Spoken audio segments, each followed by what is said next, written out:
वचन, उपवास, ये 3 चीज आपके जीवन में, हर विश्वासियों के जीवन में जरूर है। हालेलुया। शुक्रवार के मैंने पहले से एक नियम रखते हुए आया कि शुक्रवार को हम उपवास की प्रार्थना करेंगे। उसके बाद में अभी इस नया चर्च में एक नियम हो गया कि हफ्ते में 3 दिन उपवास करेंगे। कौन कौन सा दिन? शुक्रवार, शनिवार और संडे। मैं उपवास में हूँ। सॉरी, मुझे बोलना पड़ रहा है, मैं दिखावा नहीं कर रहा हूँ, इस बात को बोलना पड़ रहा है। मैं उपवास में हूँ। कितने लोग उपवास में हाथ उठाओ? वो उपवास में होगा वही हाथ उठाना, झुकते हाथ में उठाना, परमेश्वर को। हालेलुया। उपवास में ये चलो ठीक है, आपने हाथ उठाया, बराबर, धन्यवाद। पर शुक्रवार को भी उपवास नहीं होता, हफ्ते में एक दिन भी उपवास नहीं होता। यदि मैं आपको सच कहता हूँ कि पास्टर ने बात बोला करके आप ये चीजों को ज्यादा लेने का जरूरत नहीं है, स्ट्रेस लेने का जरूरत नहीं है कि यदि आप दवाई भी खाता होगा ना, दवाई उसने रुका दो दवाई को और परमेश्वर के लिए प्रार्थना करना शुरू कर दो, तुम्हारी दवाई बंद हो जाएगा। तुम दवाई के पैकेट को फेंक दोगे ऐसा लात मार के, याद रखना, उपवास करना शुरू कर दो, तुम्हारी दवाई उपवास। हालेलुया। याद रखना, क्योंकि लिखा हुआ है बहुत से ऐसी प्रजाति है, बहुत से ऐसे बीमारियां हैं, बिना उपवास का जाता नहीं है। हो सकता है तुम दवाई खा रहे हो, पर परमेश्वर का दवाई नहीं खा रहे हो। परमेश्वर का दवाई क्या है? उपवास। उसने कहा उपवास, इसके लिए नहीं जा रहे हो, उपवास करो। हालेलुया। आइए, प्रार्थना कैसे कनेक्ट करता है इंसान को, आज हम देखेंगे। उत्पत्ति 17:1-2 को पढ़ें, सिर्फ 1-2 को।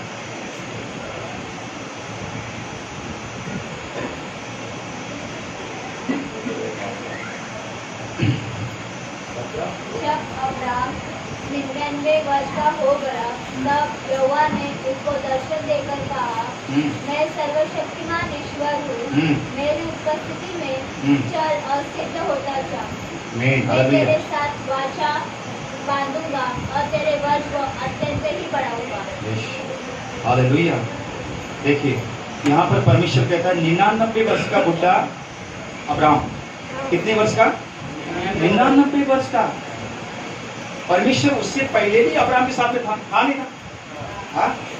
जब अब्राम को कहा कि तू अपने देश को छोड़ करके निकल, तू अपने गांव को छोड़ करके निकल, तो उस समय अब्राम कितने साल का था?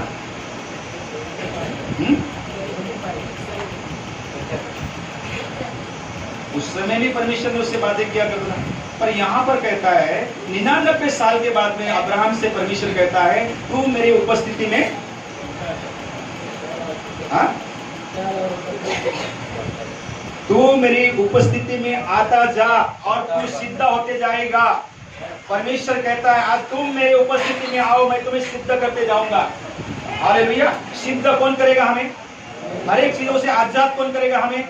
हर एक परेशानी से आजाद कौन करेगा हमें? हर एक तकलीफों से आजाद कौन करेगा हमें? हर एक बीमारियों से आजाद कौन करेगा हमें? सिद्ध कौन करेगा हमें? परमेश्वर। और परमेश्वर ने कहा कि तू मेरी उपस्थिति में आ। किसकी उपस्थिति में? हाँ, परमेश्वर की उपस्थिति में। आप अपने काम की टेंशन लेकर के, आपकी सारी चीजों को टेंशन लेकर के उसकी उपस्थिति में आ सकते हो? आ सकते हो क्या? नहीं ना। परमेश्वर की उपस्थिति में आने के लिए आपको क्या करना पड़ेगा? क्या करना पड़ेगा? प्रार्थना करना पड़ेगा, प्रार्थना में बैठना पड़ेगा। जब आप प्रार्थना में बैठोगे, जब उसकी उपस्थिति में बैठोगे, तब आप सिद्ध होगे। हालेलुया। हालेलुया। परमेश्वर की उपस्थिति में आने के लिए आपको क्या करना पड़ेगा? यहाँ पर भी आप जब कलीसिया में आते हो तो उसकी भरपूरी, उसकी उपस्थिति में आने के लिए क्या करना पड़ता है? आपको आराधना करना पड़ता है, प्रार्थना करना पड़ता है। हाँ? बिना आराधना का, बिना प्रार्थना का आप उपस्थिति में आ सकते हो? हाँ, कलीसिया में आ सकते हो? कोई ऐसी कलीसिया बिना आराधना, बिना प्रार्थना के डायरेक्ट वचन में जाता है, वचन सुन के चला जाता है कोई ऐसी कलीसिया? क्यों कलीसिया को पहला नेम दिया गया, तुम प्रार्थना करो, उसके बाद में आराधना करो, तो मेरी उपस्थिति तुम्हारे बीच में रहेगा। हालेलुया। जब उसकी उपस्थिति तुम्हारे बीच में रहेगा, तब तुम्हारी तकलीफ को वो क्या करेगा?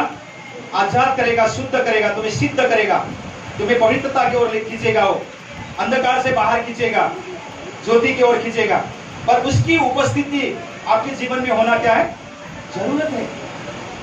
हालेलुया। जब उसकी उपस्थिति हमारे जीवन में है ही नहीं है, फिर आप बोलोगे मेरी समस्या तो वहीं पे अटका हुआ है, मेरी बीमारी अभी तक वहीं पे है, मेरी परेशानी वहीं पर है, वहीं पर रहेगा ना भाई, क्योंकि परमेश्वर